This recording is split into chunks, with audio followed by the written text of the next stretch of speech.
friends and comrades, good evening to all of you.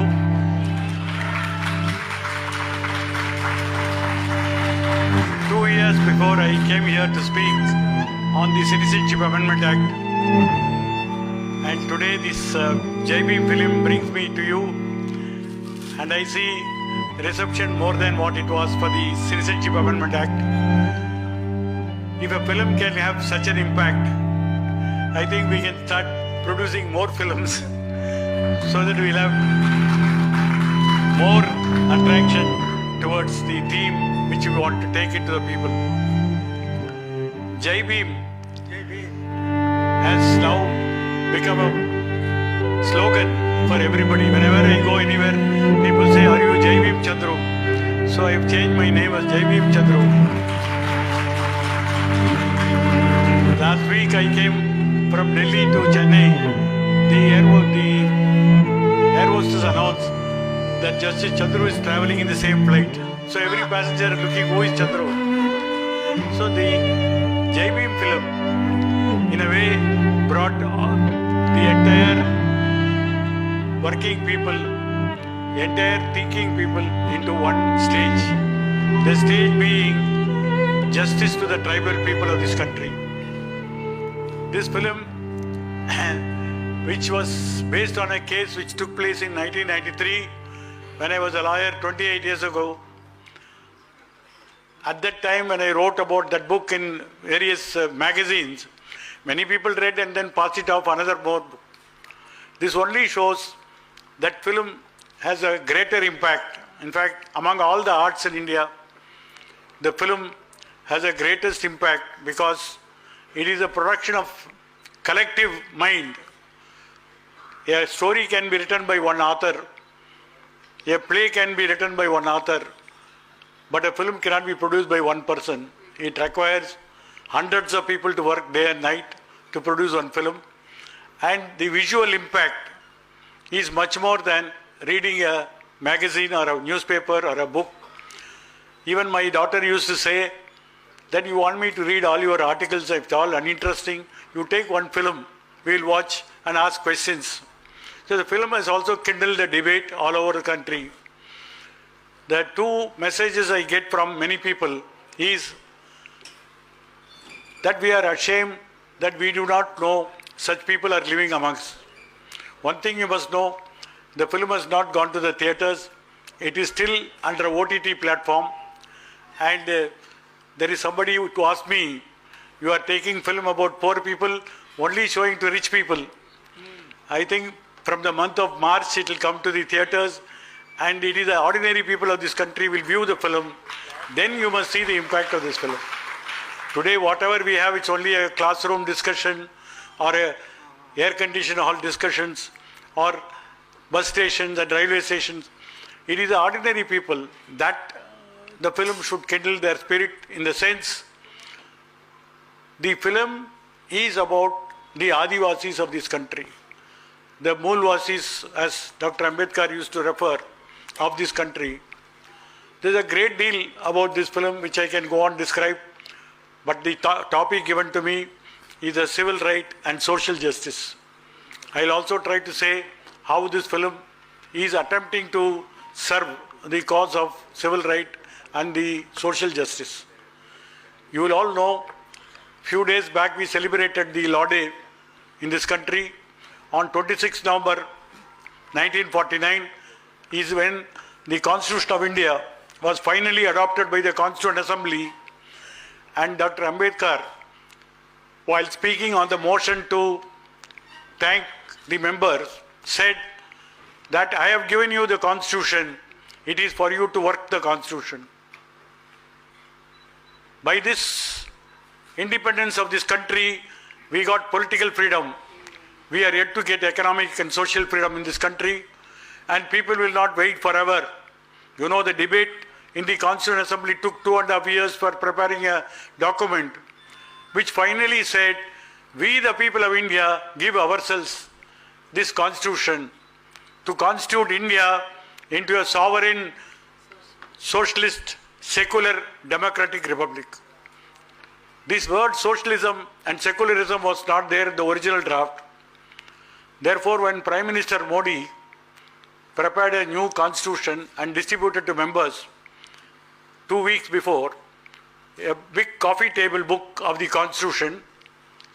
In those days, constitution, the original constitution they wrote by handwriting, what is called as a calligraphy, how they write Urdu. It was done by a calligraphist. And every page contained a picture. In the last page, everybody signed. Pandit Nehru, Rajendra Prasad, you can see the signatures. This was prepared at a cost of 2,000 rupees. This was the original text of the constitution, given to judges, given to MPs, given to all VIPs in Delhi to be kept in their coffee table. What is a coffee table? When somebody comes, we may offer them to sit in our house in the front room, and there is a small table. We serve coffee. This book will be there, and people who don't have job, they will turn few pages and see this.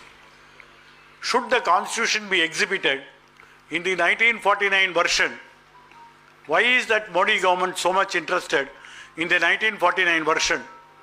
That's most important. Because the word socialism and secularism is absent in the original constitution. Our constitution is so dynamic, the constitution has been amended 102 times. Every amendment is part of the constitution. It is not a separate text. Once there is an amendment, it becomes part of the original text. Now the original text, instead of showing to the people, why is that 1949 text is shown? It's only because Modi government doesn't want socialism, Modi government doesn't want secularism. Today they are selling every public sector, every Navaratna industries which they call as a profit-making institution, biggest profit-making institution. They are selling it for a song. Today the selling is done to few individuals. In our school days and college days, we used to say Tata Birla government. Today it is Adani and Ambani government. Every property of this country is going to two families in this country, and therefore socialism should be forgotten. People should lose jobs. Government should bankrupt itself by selling all these public sector industries. LIC sought to be privatized, which is a monolith institution. The only life insurance corporation in India is sought to be diluted. Therefore, the socialism is really irking them. They don't want that word. How to get out that word? You can't blame the printer. Therefore, go to the old text where this word is absent. Then secularism, again a red herring for this government. They want one nation, one people, one religion, and one food also soon. And when this concept is coming forward, they want to coolly forget what is secularism. Secularism only means the state shall not involve in any religion. It gives equal respect to all religion. Under Article 25 and 26, right to freedom of religion, right to have faith in any religion of their own choice is guaranteed by the original constitution. Now, in order to make it more emphasis, more particular, in 1976, 42nd Amendment was brought in where the word socialism and secularism was added in the preamble of the Constitution. What is a preamble? You enter a house, there is light there inside. The house is locked from outside. From the keyhole you want to see whether anybody is there or not. A preamble to the Constitution is merely a keyhole. It does not show the full picture, but it shows there is life inside. The Supreme Court said preamble to the Constitution is a basic structure of the Constitution.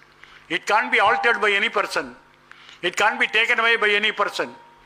Not only 42nd Amendment brought in the word socialism and secularism, the Representation of People's Act, by which political parties are registered, are required to incorporate the word socialism and secularism in their party constitution also.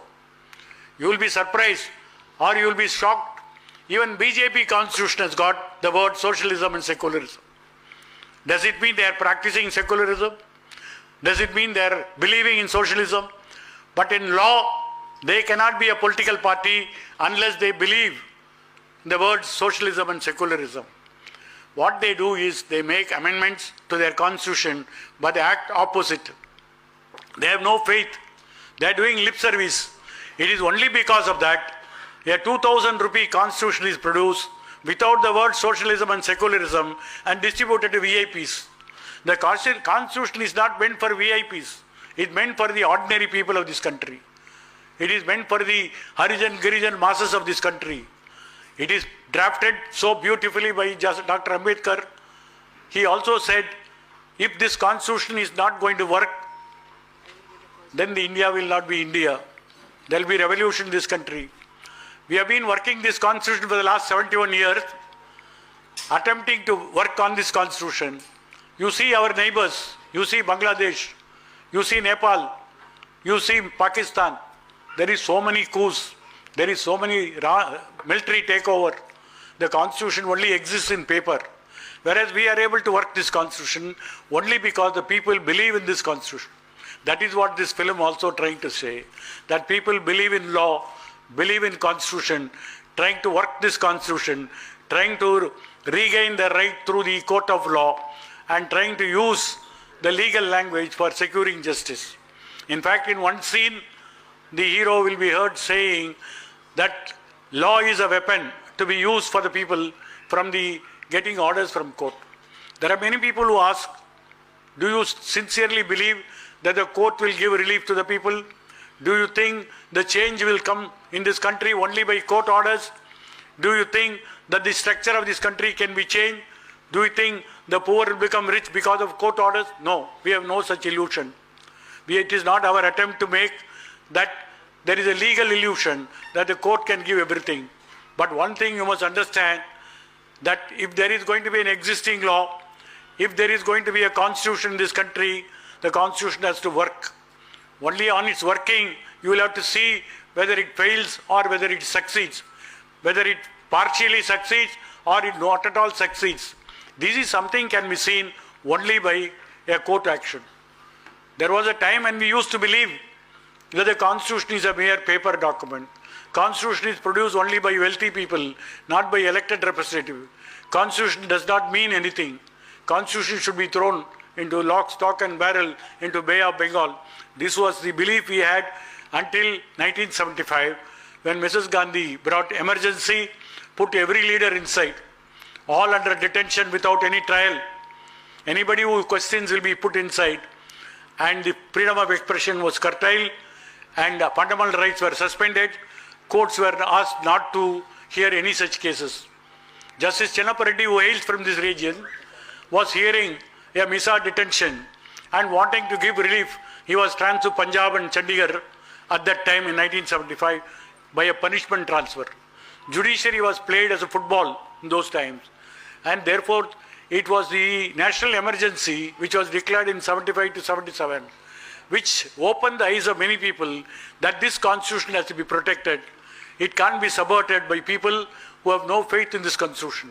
Therefore, the people who never believed the constitution started believing the constitution, started fighting for the constitution. The people who swear by the constitution were the people who are trying to destroy the constitution. That was in 1975. And now looking back on it, 1975 looks much better than what is happening today. Today we wonder whether we have an elected government which will go by the constitutional spirit. That's the most important question we'll have to ask. Many fundamental questions are being raised. You take the question of law or the constitution. Does the constitution answer questions of public importance? Does the constitution and law made by this parliament answer or can be enforced in court of law? We had a case which went for 50 years, right from our independence. Somebody owned a place of worship in Ayodhya. Somebody else wanted that place. How do you get that place? Go to court, establish your right, show the documents. This is my grandfather's or forefathers. On the contrary, new arguments are being advanced that the majority people believe that we had a place of worship here and somebody else take it away 500 years ago. Now we continue to worship here. What is the proof? Our faith is the proof. Whose faith? Is it the faith of the majority or the faith of the minority? Supreme Court unable to say answer on this. It is the majority's faith that holds field in this country. This is how we see that the courts which are empowered to decide the basic questions of the people's right are now turning the other way around by saying that we will go by the majoritarian fight. In 1992, when the Babri Masjid was demolished, we heard some leaders saying, court cannot solve all problems. Constitution is not the answer. Every issue of the citizen cannot be decided by the court. If there is no need to be court, then why there need to be any government? Why there need to be any party? Why there need to be any ruling government? Now they are openly by saying that the constitution cannot answer. It is those people who are now printing the old constitution and distributing it as a coffee table book. They want only in our memory, only like a souvenir, not a working constitution. Therefore, the people of this country are asking the question, is the constitution meant for fraternity, equality and liberty, the three words which Ambedkar incorporated in the preamble? Many people used to say that these words are Western ideas. This came from the French Revolution.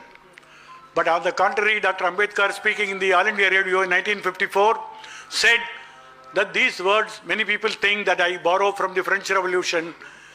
I beg to disagree. These are the words given by my master, Lord Buddha. These are the words from Sangha and Dhamma. I have not borrowed from any Western philosophy. These are the words which have been enshrined in the Indian original philosophical thinking, and therefore I have incorporated this word. Perhaps the only constitution in this world which has a social philosophy. Many constitutions there is the American constitution, there is also constitution of France, Germany. Britain doesn't have a constitution, but still they have some principles. Now in all these constitutions, the philosophy is not written into the constitution. Perhaps the only difference is our constitution, there is a philosophy. What is the philosophy? Philosophy of jurisprudence of the poor people. Every article that you read, it will ring the truth that it is meant for the common people of this country. Every article, any article you take, Article 17, nowhere in the world you will find untouchability abolished in all forms. Parliament can make laws. In all forms mean what? What is untouchability? Unheard of in any country in the world. We have a caste system. We have a Varnashrama. In that Varnashrama you have a caste hierarchy. But there is some people who do not belong to this Varnashrama. They are the Avarnas and we are the Savarnas. Then what do? Savarnas has to stand out. They are the excluded society. But the constitution says, no, they are included society. No form of untouchability can be ever practiced by anybody. Whatever high or low position they have, it cannot be there.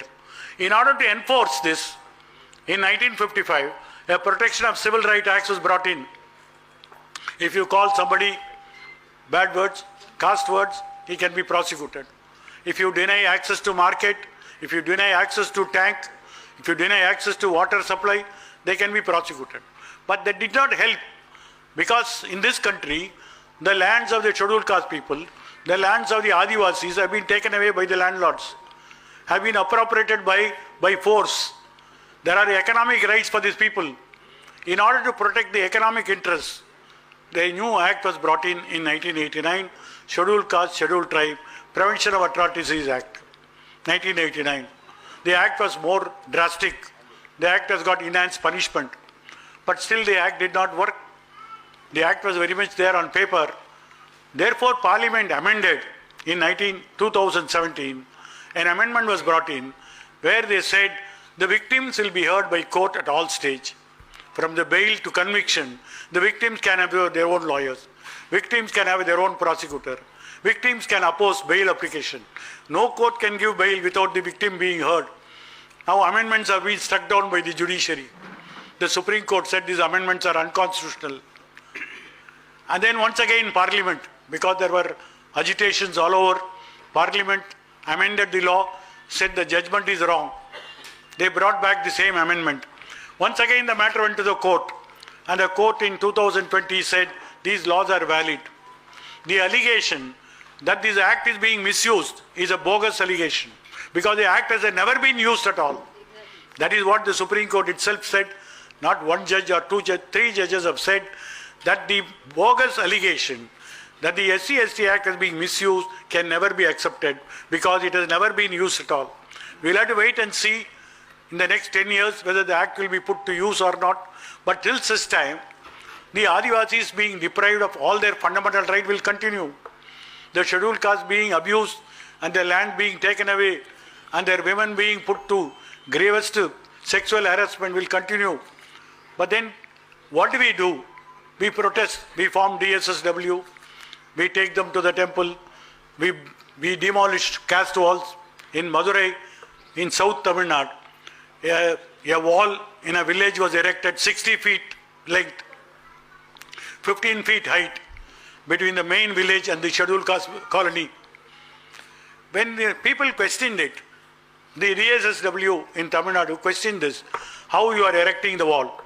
They produced a paper by saying that the scheduled caste people have agreed to have the wall. Do you ask a slave whether you want freedom?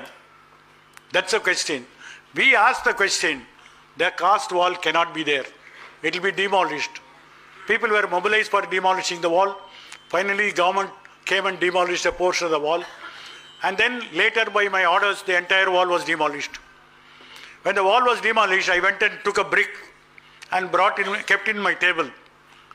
When I was a judge, it was kept in my table. Anybody who enters will ask, what is this brick is doing in your, is it a paperweight? It looks so ugly. I said, every brick will look ugly only unless the building comes finished fast. Then why you are keeping this? This is the wall which divided the people.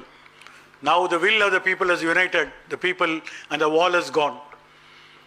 And for every person we go tell them. Does it mean we'll have to tell all the people that there is untouchability? It has been practiced in different forms and it requires police, judiciary, government to demolish the wall. Every person has to know. In fact, one of the leaders of the scheduled caste in Tamil Nadu made a very beautiful statement. So far the scheduled caste had Ambedkar. We need Ambedkar for the non-scheduled caste people. Because we have enough Ambedkar for the scheduled caste people. We don't need any more Ambedkar. Ambedkars are required for the non-scheduled caste people because they should realize what they are doing or what they are perpetuating, what they are witnessing is something not constitutionally permitted. Many youngsters after seeing this film wrote to me by saying that we do not know such people are living amongst us. We feel guilty. Next question is not charity. Please tell us what we should do. They are not asking for charity. The youth of this country begin to realize that they are in a way responsible for the exclusion of this group. They should be brought within and therefore they are also ready to take up the challenges posed by the society. It may be one case of lock-up death, but the film producers have done a great work, not shown a crime thriller. On the other hand, it showed the life of the tribal people, one particular tribe, Irulas. They are snake charmers, but they are dignified people. They know the environment, they know the ecology, they know the biosphere. There is a dialogue in this film, you will see, the rats eat grain, the snake eats the rats, and which is a good one? We try to beat the snake when we see the snakes. It is we who are not civilized. We are using the police force to kill them, to blame them.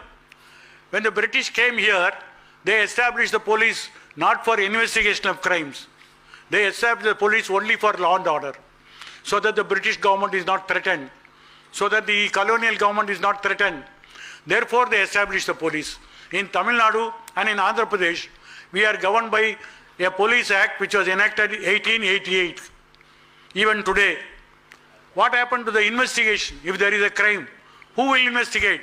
Then the British found, with their own ingenious brain, they found what is called Criminal Tribes Act.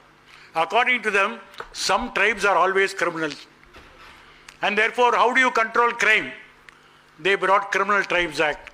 Then what is the act that will do?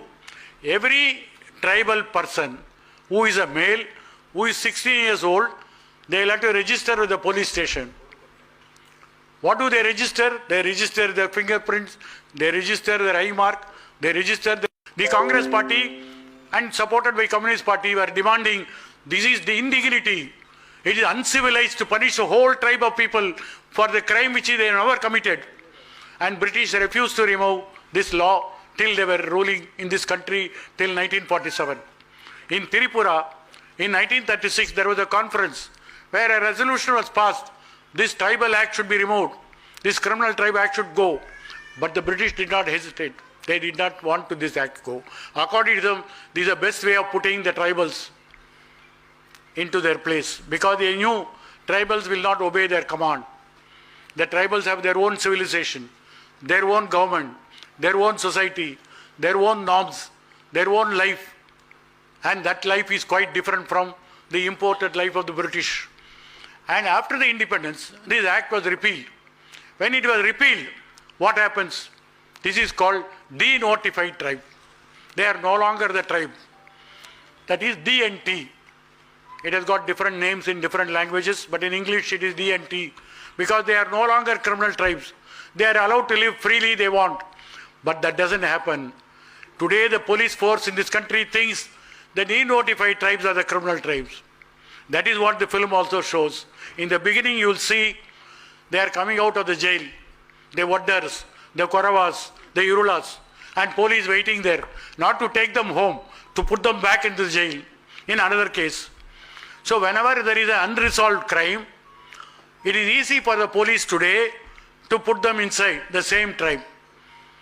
In the particular village in which we are seeing the film, there is some theft in a rice mill owner's house. He gives a complaint, but the thief shares the booty with the police themselves. Now police will have to solve the problem, because there is a query from outside saying what happened to the crime case.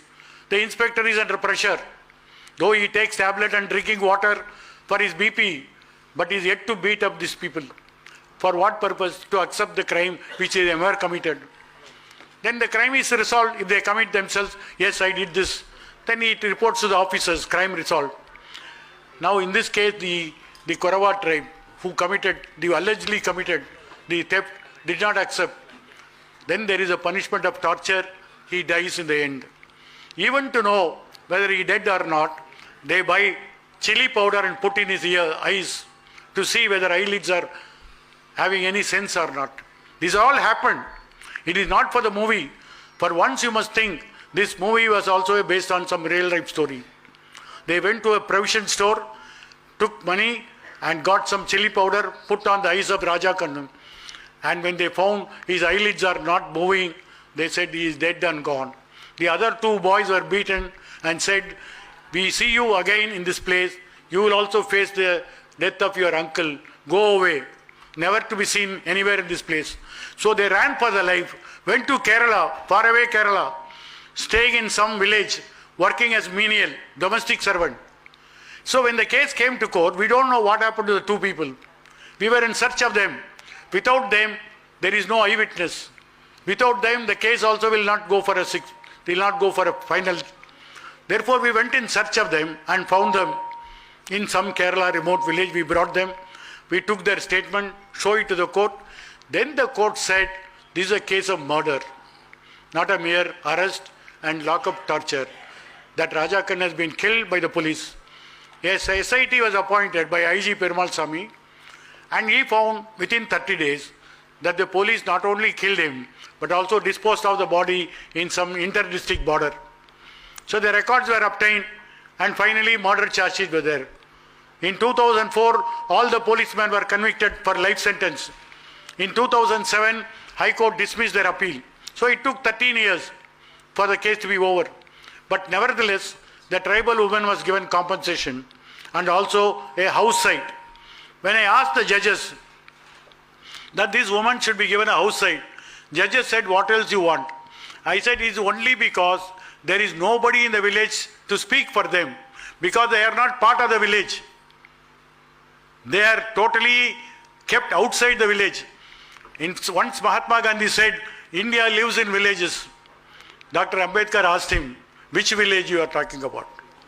In India, every village, there are two villages. There is a main village, there is a colony of the scheduled caste. There are two villages in India. Babuji, which village you are talking about? India lives in village means. Now when this director of this film went to locate locations, we went to the colony and asked them, where are these Irula tribe? They showed some other place. Now India lives in 3 villages. There is a main village, there is a scheduled caste village, there is a scheduled tribe village. And what happens to these people? No electoral cards. They are not voters. No ration card, because they are not people of this country. Where do they live? They live under a tree bottom with some thatched sheds. Do they have pattas? No pattas. Any government scheme come to them? No. Where do they make employment? They work as bonded labor in Brooklyn, in some coconut groves, mango groves. What do they eat? Many times they eat only rats. And this is a very pathetic situation. So what is this movie is talking about? It's not the Raja Kannu and Sengeni story. It's a story of thousands of people. In Tamil Nadu we have 1% scheduled tribe population, which means 8 lakh people are scheduled tribes. Where do they live? They live away from civilization. And unless we say this is civilization, this is not the civilization at all. This is a rat race. At least honorably they are eating the rat so that our grains are saved. But we are having a rat race. We have a false civilization. And we do not even recognize them. For the first time, this film brought the people to a central stage. Everybody now talks about. And what did Ambedkar say? What do these people want? They want civic rights. They want to be Indian. They want to live in this sovereign, socialist, secular, democratic republic. Who stops them? It is this system which stops them. That is why we talk about social justice. One of the social justice today is the right to free education. Now you see in the beginning, the girl comes and says, puts her finger in the court papers, the mother. She doesn't know. She's an unlettered person. Education has never gone to them. In the end, her daughter, Lalli, reads a newspaper sitting in the lawyer's office. And that is a transition. This is what Dr. Ambedkar said, learn, educate and agitate. This is a message. I went to Kerala last week. I found in the CPM party conference posters, the last scene is put. Because this is a message, a universal message. Literacy emancipate people. Supreme Court has said in Mohini Jain case that people cannot have animal living. People should have dignity. When they will have dignity? Only when they have education. How will they education? They'll have to get compulsory free education.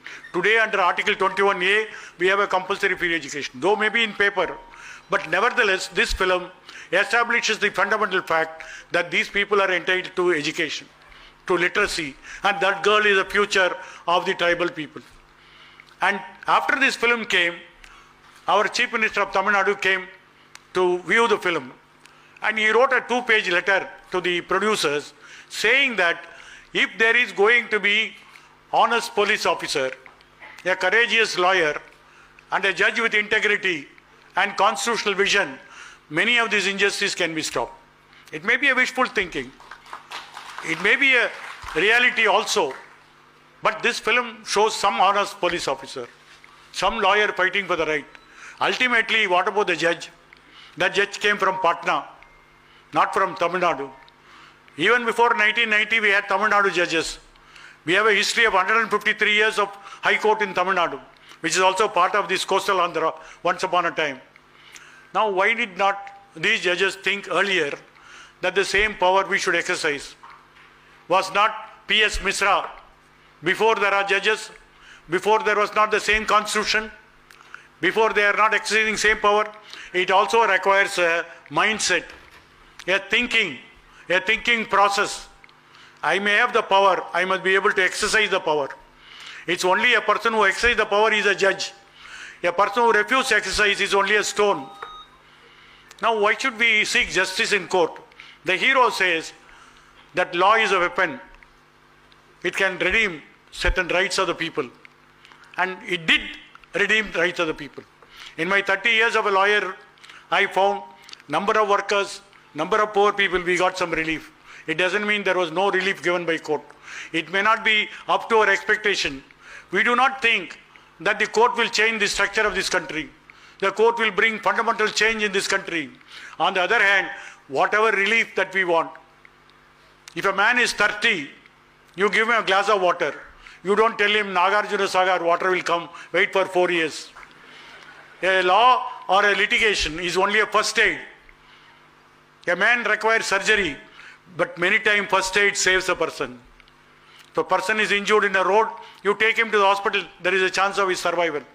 But you simply look and go the other way around, he may die also. So what is required by court is some kind of a first aid, and that first aid has been given in this case also. Some compensation is given, some outside is given, and police are prosecuted and proved that they have gone life sentence. All this is there. The same Misra was transferred. In fact, he was not only this case, he has dealt with number of cases in Madras High Court. Even before in 1990, he dealt with the case of a Padmini, who was a girl who was raped and her husband was killed in police station.